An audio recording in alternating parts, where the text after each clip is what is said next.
The Battle of the Java Sea is often remembered only as a footnote of early 1942, an Allied defeat overshadowed by larger, more heroic narratives. Yet hidden within its chaotic hours is a story of extraordinary courage, miscalculation, and mystery. It was here, in the shallow waters north of Java, that a desperate multinational fleet attempted the impossible, halting Japan's unstoppable march across Southeast Asia. Few today can describe the exact sequence of events, and even fewer understand how this battle became one of the most daring and least understood naval engagements in American wartime memory. In February 1942, the American-British-Dutch-Australian Command, ABDA, struggled to hold the Dutch East Indies. Their ships were a patchwork of aging cruisers, mixed naval doctrines, and exhausted crews who had been fighting without pause since the fall of the Philippines and Singapore. At the heart of this force was the heavy cruiser USS Houston, C-30, battered by weeks of operations yet still standing as one of the group's strongest warships. Alongside the Dutch flagship HMS de Ruyter, the light cruisers Java and Tromp, and a handful of British and American destroyers, Houston formed what commanders hoped could delay Japan long enough for reinforcements to arrive. Those reinforcements never came. Rear Admiral Karel Doorman, a Dutch officer respected for his resilience, faced an enemy far superior in both training and coordination. Still, he chose to meet the Japanese invasion head-on. "I will attack, follow me," he famously signaled to his fleet. The words carried a mixture of determination and tragic inevitability. The Japanese covering force, built around the heavy cruisers Nachi and Haguro, carried devastating 8-inch guns and the deadly Type 93 Long Lance torpedo, an unmatched weapon of its time. Few Allied sailors knew what awaited them. By late afternoon on February 27, 1942, the two fleets sighted each other near the Java Sea, opening one of the most confusing naval engagements of the war. Smoke, splashes, and conflicting reports created a haze that commanders struggled to penetrate. Allied ships attempted long-range gunnery, but communication between the multinational vessels repeatedly faltered. British destroyer HMS Electra maneuvered to cover the cruisers, only to be caught in a ferocious Japanese barrage. Her captain reported, "We are engaging superior forces, continuing to fight," before the ship slipped beneath the waterline. The American destroyers USS John D. Edwards, Alden, Ford, and Paul Jones fired their limited supply of torpedoes early, many of which malfunctioned, a grim reminder of the technical issues plaguing U.S. torpedoes in the first half of the war. With torpedoes spent and naval gunfire ineffective at long range, the destroyers became largely defensive escorts, attempting to shield the cruisers from incoming attacks. As daylight waned, the Japanese exploited their technological edge. Long Lance torpedoes surged forward, invisible beneath the waves.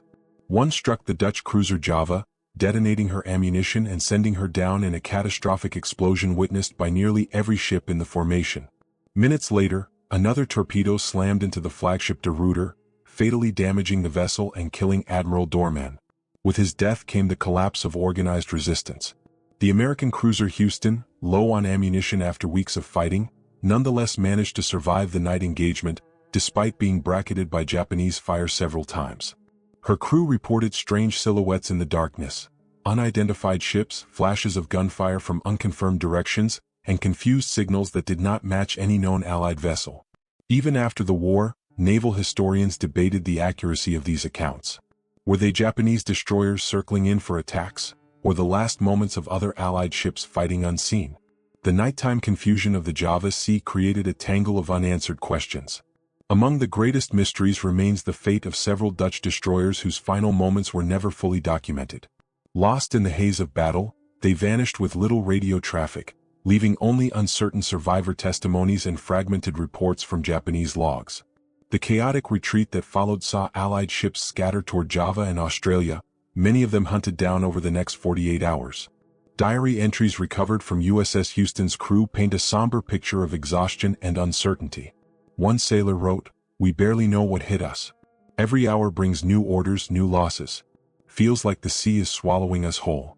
These lines reflect not only the physical danger but the psychological toll of facing an enemy whose capabilities were still poorly understood.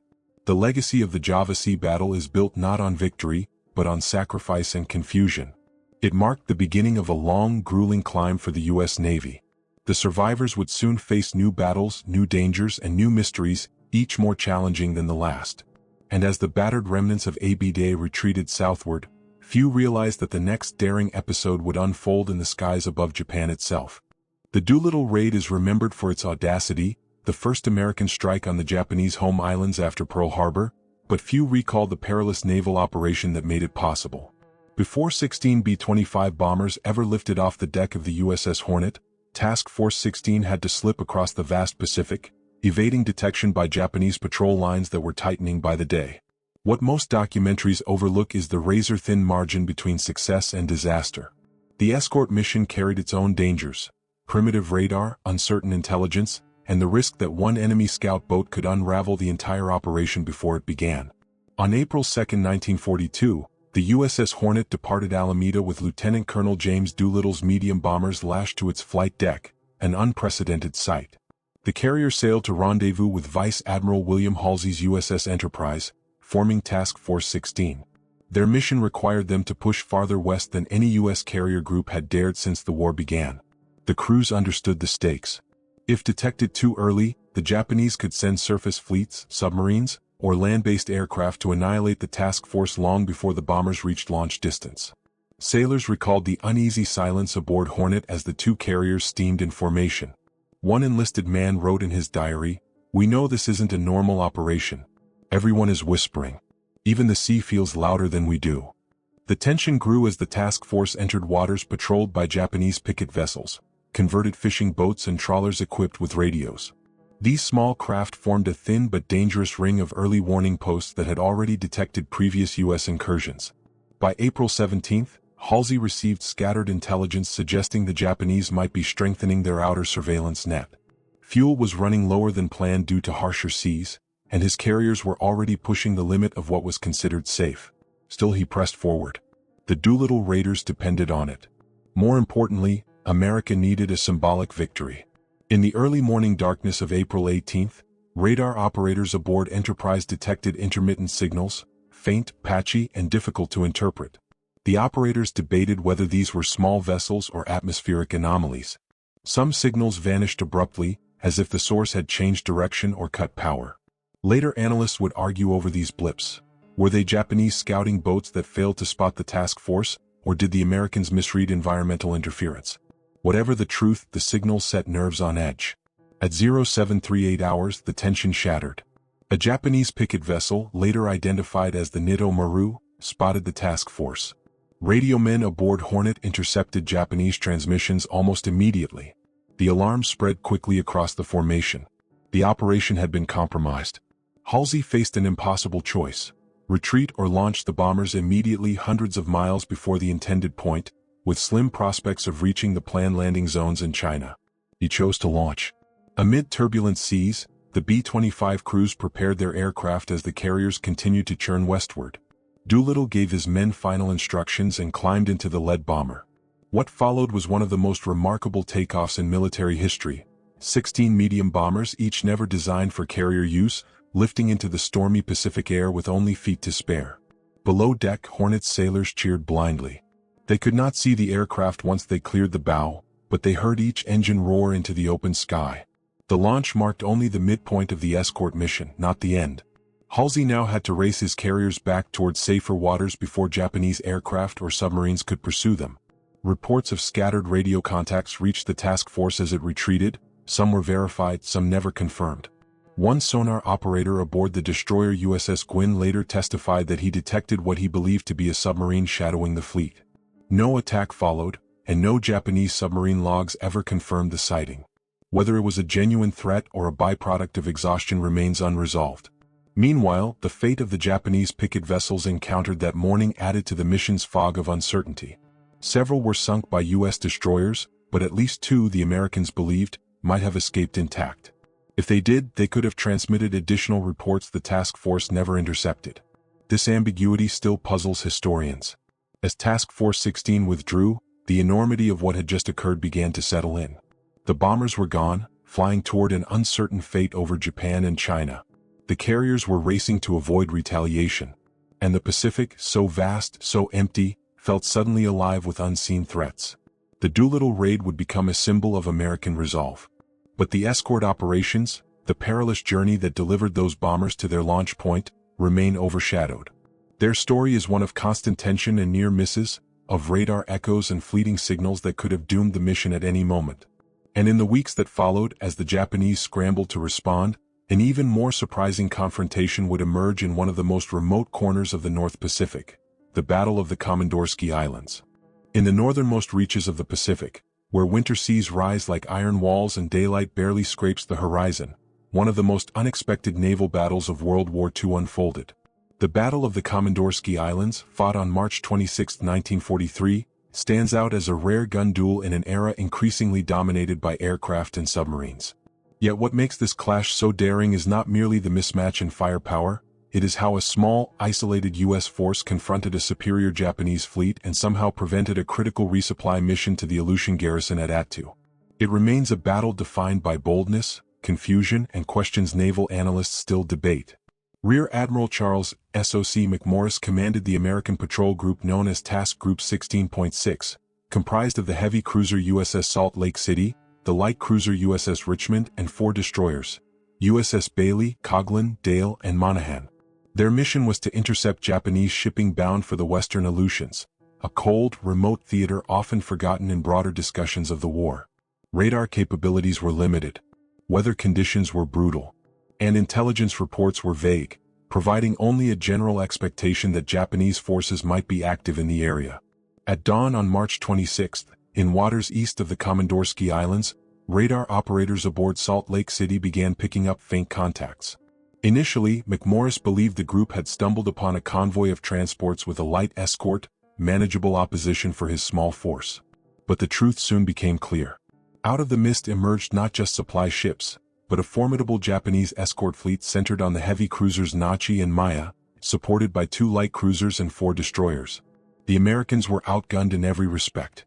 "We have run into the main force," McMorris observed calmly. His understated report masked the severity of the situation. The Japanese ships carried more guns, better torpedoes, and superior optics for long-range fire. The Americans had neither torpedoes with comparable range nor the fuel reserves for a prolonged chase. Yet McMorris did not retreat. Instead, he maneuvered aggressively, turning his formation parallel to the Japanese column to limit exposure while preparing his cruisers for a high-risk gunnery duel. At 0840, both sides opened fire. Shell columns erupted around Salt Lake City as Nachi and Maya closed the distance.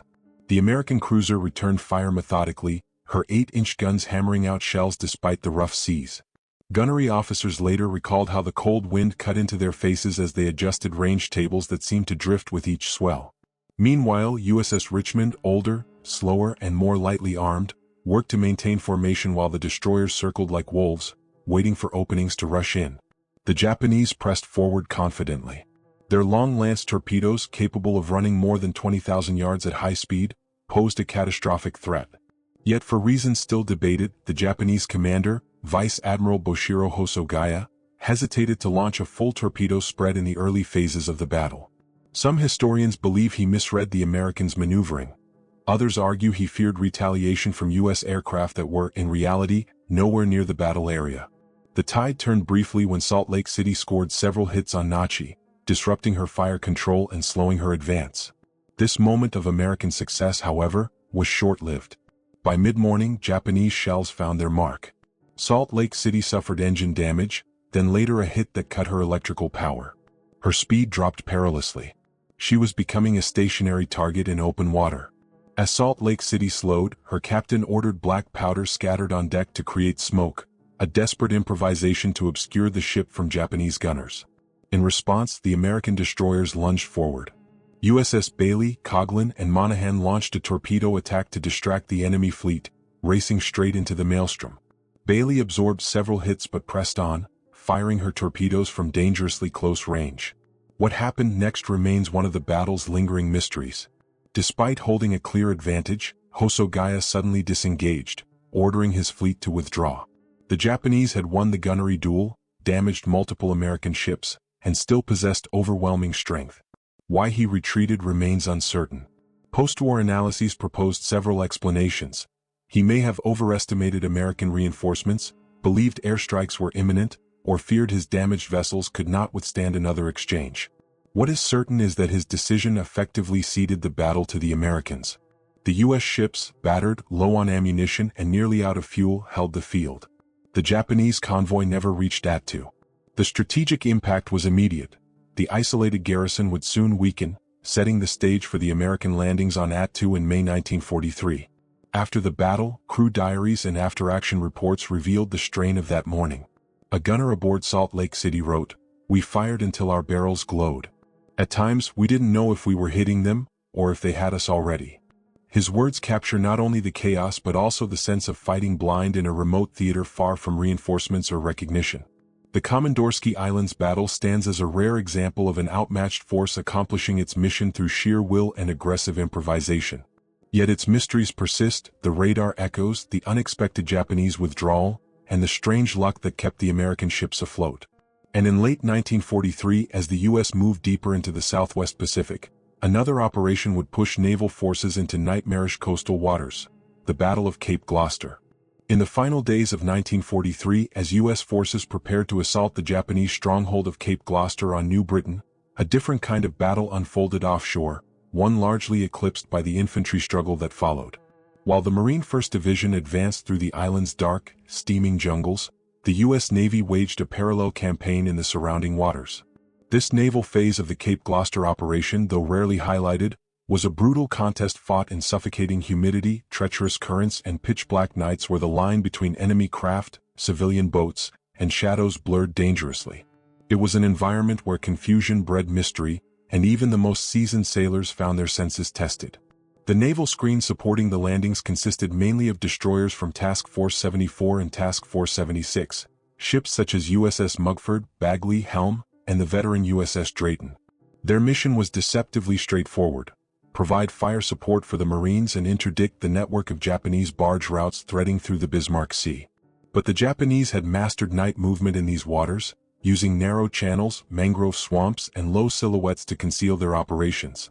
U.S. destroyers, relying on early radar and limited intelligence, faced the near-impossible task of distinguishing enemy barges from the countless fishing craft that dotted the coastline. On the night of December 25 to 26, the eve of the main landings, the destroyer group began its sweep along the coast. Aboard USS Mugford, radar operators tracked intermittent contacts, brief flashes of signatures that appeared and then disappeared with frustrating irregularity. Some blips came from coastal gun emplacements hidden behind trees. Others were probably fishing canoes, their paddles momentarily catching the radar beam. And some contacts, never explained, vanished before lookouts could confirm them. One sailor later wrote, "The screen lit up, then cleared. It was like the sea itself was playing tricks." Despite these challenges, the destroyers pressed toward Cape Gloucester's western beaches. At 0545 on December 26, they opened fire on Japanese defensive positions, their 5-inch shells tearing into the shoreline. Marines landing at Yellow Beach and Borgin Bay would later credit these pre-dawn barrages with saving countless lives. But the bombardment also attracted the attention of Japanese coastal guns hidden deeper inland. Within minutes, several destroyers came under counter-battery fire. USS Helm reported being straddled by shells from an unseen source. Lookouts sighted muzzle flashes but could not determine the gun's exact location. The ship maneuvered violently, firing star shells to illuminate the coast, yet no enemy positions were clearly revealed. Some historians later suggested the Japanese rotated their batteries between pre-dug pits. Others argued that thick jungle canopy concealed their positions even from flares. As the landings continued, the destroyers shifted to night patrols, hoping to intercept Japanese barge traffic attempting to reinforce or evacuate Cape Gloucester. These patrols quickly devolved into chaotic chases through narrow channels. On December 28, USS Drayton encountered what her captain believed was a heavily loaded Japanese barge convoy. Opening fire at close range, he reported at least 3 vessels destroyed. Yet post-war Japanese records list no such losses that night. Either the targets were misidentified, or the convoy escaped into the maze of mangroves after sustaining glancing damage. Decades later, the discrepancy remains unresolved. Meanwhile, USS Bagley engaged in one of the strangest encounters of the campaign. Shortly after 2300 hours on December 30th, her radar registered a small but persistent contact at 4,000 yards. Lookouts spotted what appeared to be a low, fast-moving craft. The destroyer fired illuminating rounds, but each burst revealed nothing, only shimmering water and drifting foliage. Believing they were dealing with a Japanese barge using camouflage nets, Bagley closed to within 2,000 yards and fired a spread of shells. Still, no wreckage surfaced. The radar contact faded without explanation.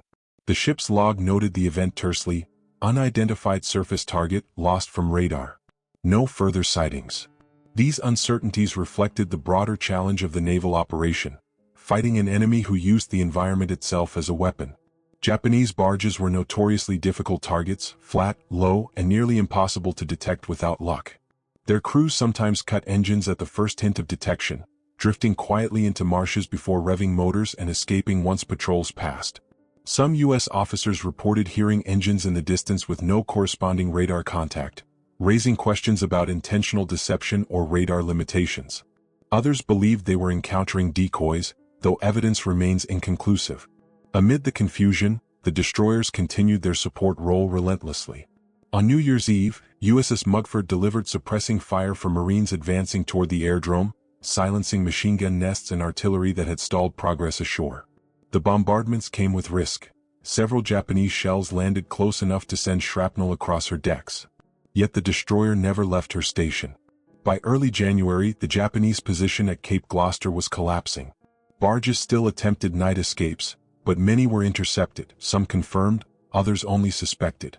The destroyer crews, exhausted from weeks of operations, began documenting the strange radar anomalies and unconfirmed engagements more carefully. Yet few patterns emerged. The naval fight for Cape Gloucester remained a patchwork of brief encounters, ambiguous contacts, and fleeting opportunities. What is clear is that U.S. destroyers held the waters long enough to ensure the Marines could secure the airfield, a vital link in the advance toward Rabaul. But the questions linger: how many Japanese barges slipped through undetected? How many radar echoes were real threats? And how many were simply the sea reflecting, refracting, and hiding as it always had? Those uncertainties would follow the U.S. Navy into 1944, when a small escort group in the Philippines would soon face a far greater storm, one that became legendary for its courage: the Battle off Samar. The Battle off Samar, fought on the morning of October 25, 1944, stands as one of the most improbable and heroic naval actions in American history, an encounter where lightly armed escort carriers, destroyers, and destroyer escorts faced the full might of the Japanese center force. Yet within this legendary confrontation lies a layer of tension and uncertainty that is rarely discussed. The radio gaps, the chaotic reports, and the unexplained miscommunications that nearly doomed the small U.S. formation known as Taffy 3. This chapter focuses on the naval fog surrounding the event, the split-second decisions, the misread signals, and the sheer improbability of survival for ships that, on paper, should never have escaped. At 0645 on that fateful morning, the men aboard Rear Admiral Clifton Sprague's Task Unit April 3, 77 awoke to a sight they could barely comprehend. Through the mist, lookouts aboard the escort carrier USS Fanshawe Bay spotted what appeared to be large silhouettes, too big, too numerous, too close. Within seconds, the truth became undeniable. The battleships Yamato, Nagato, Haruna, and Kongo, along with a powerful screen of cruisers and destroyers, were bearing down on the small American group from the northwest. The Japanese center force had slipped through the San Bernardino Strait during the night, undetected due to miscommunications and false assumptions at higher command levels. Sprague's first reaction, recorded by his staff, was disbelief. "This cannot be," he reportedly said before ordering urgent verification. But confirmation arrived from multiple ships. Massive enemy warships were closing at high speed. What puzzled many historians is how Taffy 3 received no firm warning from other fleet elements despite multiple intelligence indications that the Japanese might attempt to break out. Some signals were delayed, others were misrouted, a few never reached Sprague at all. Whether due to the complexity of the radio network or an operator's error, Taffy 3 began the most critical battle of its existence with incomplete situational awareness.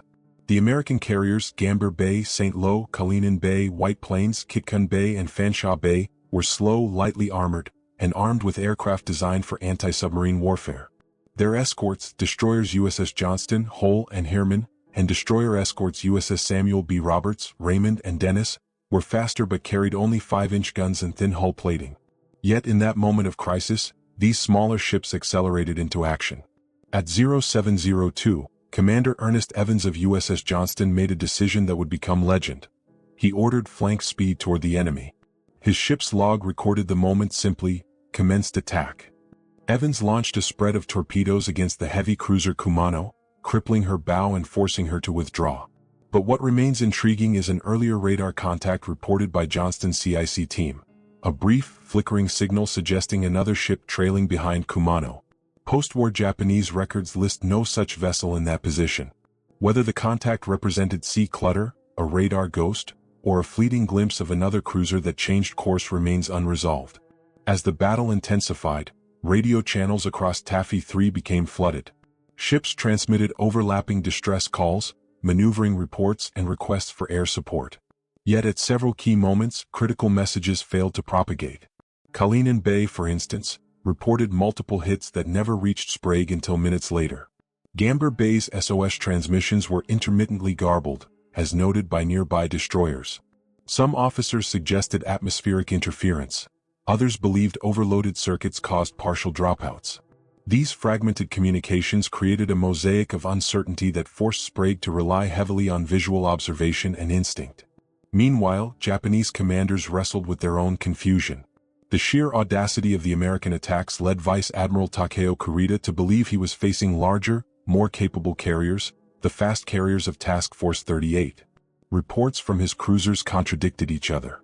Some officers insisted they were engaging fleet carriers. Others correctly identified the targets as escort carriers. This internal disagreement slowed Kurita's advance and contributed to his eventual decision to withdraw. One of the most striking incidents occurred around 0830 when Hirman made a torpedo attack against the battleships Yamato and Haruna.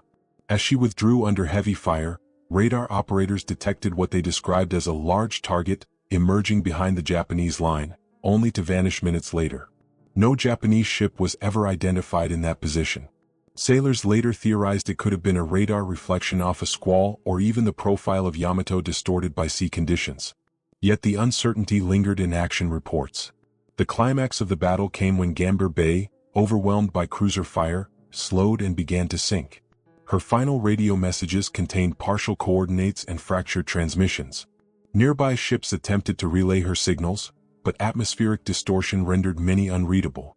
Survivors later recounted hearing distant explosions and seeing flashes from the sea's horizon, glimpses of engagements they could not identify but believed were part of a larger fleet action. By late morning, after hours of sustained combat, the Japanese center force abruptly turned away. Kurita's decision remains one of the most debated moments in naval history. He believed, mistakenly, that he had stumbled into a trap. The aggressive American defense, combined with chaotic fragmentary reports from his own ships, convinced him the U.S. had reinforcements inbound. In reality, Taffy 3 was spent, running low on ammunition, fuel and aircraft. The heroism of Taffy 3 became legend, but the mysteries of Samar remain. The missing radio messages, the misidentified radar contacts, and the sheer improbability of survival. And as the Pacific War reached its crescendo the following year, another brutal confrontation awaited, one where individual ships, acting alone on the picket line, would face some of the war's most relentless assaults: the battle for Okinawa. By the spring of 1945, the Pacific War had entered its deadliest and most unforgiving phase. The invasion of Okinawa, launched on April 1st, was not just a struggle for land. It became a grinding naval ordeal unlike anything the U.S. fleet had faced before. Here, destroyer picket ships, operating alone or in small groups far from the main fleet, bore the brunt of massive Japanese air assaults. These picket stations became the most dangerous assignments of the entire Pacific campaign. And within their battles lie episodes of endurance, confusion, and near-impossible survival that continue to intrigue naval historians. Okinawa's defensive ring required destroyers to fan out in a circle, some positioned more than 60 miles from the invasion beaches. Their role was simple in theory: act as early warning nodes, intercept incoming aircraft, and draw attacks away from troop transports.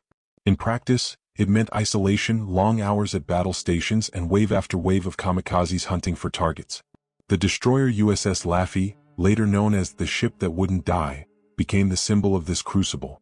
On April 16, 1945, Laffey took up picket station number 1, the most exposed of all. The morning began quietly.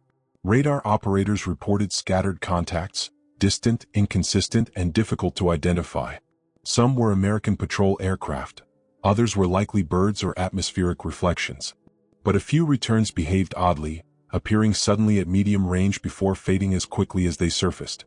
Several operators later recalled thinking the returns were too sharp to be interference, though no visual confirmation followed.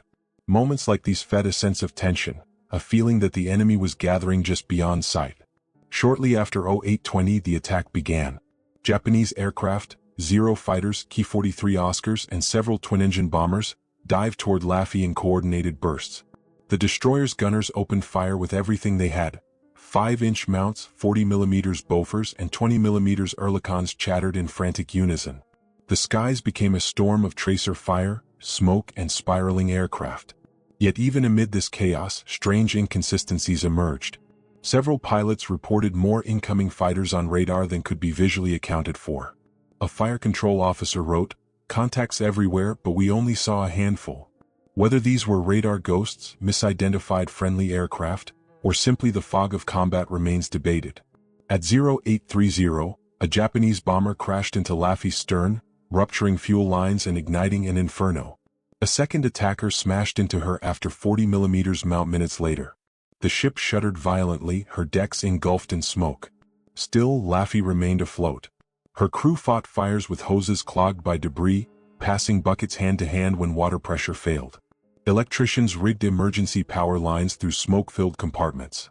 Gunners, some burned, others bleeding, continued firing. And the attacks did not stop. Over the next 80 minutes, Laffey sustained 6 direct kamikaze strikes and 4 bomb hits. Each impact sent shockwaves through her hull. At one point, radar operators detected fast-moving contacts approaching from 2 directions simultaneously, an unusual pattern at the time. Lookouts saw only one wave. Whether the second was a misreading or an uncoordinated flight that never descended is unclear. Action reports indicate confusion among nearby picket ships as well, some claiming the number of attackers exceeded Japanese records by more than a dozen aircraft. Farther north, USS Hugh W. Hadley and USS Evans faced similar ordeals at Picket Station 15 on May 11. Their radar screens lit up with what seemed like hundreds of aircraft, far more than Japanese accounts later confirmed. Some officers theorized radar clutter magnified groupings of planes. Others believed the Japanese dispersed decoy clouds to overwhelm American sensors. Neither theory has been conclusively proven. During the peak of the attack, Hadley fought 10 separate waves, destroying more than 20 aircraft before she too was struck. Her crew describes hearing engine sounds that did not correlate to visual sightings, a chilling sign of how overloaded their senses were. A torpedo man later wrote, "Sometimes we heard them before radar got them. Other times radar saw ghosts." His testimony echoes a recurring theme in Okinawa's naval battle, the difficulty of sorting real threats from illusions amid overwhelming pressure. Despite these punishing conditions, destroyers continued their lonely vigil. Many ships came back charred, listing and flooded, yet they survived. Some, like USS Newcomb and USS Hutchins, were forced to beach themselves after sustaining crippling hits. Others returned to the line within days, patched hastily at Kerama-Retto. The deeper mystery is how some vessels remained afloat at all. Laffey's keel was cracked. Her deck plating curled like paper. Several main gun mounts were rendered inoperative. Yet she survived long enough to reach port, baffling even damage control experts. Post-war analysts studying her wreckage found evidence of structural failures that should have triggered progressive flooding. Why they didn't remains speculative. Okinawa's picket line became the Navy's bloodiest duty. 10 destroyers sunk, dozens ravaged, and thousands of sailors killed or wounded. Yet their sacrifice saved untold lives ashore and preserved the integrity of the invasion fleet.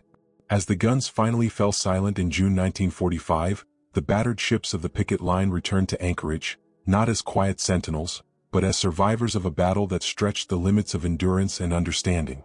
Their stories, shaped by split-second decisions, radar anomalies, and unimaginable stress, remain some of the most compelling and haunting episodes of the Pacific War.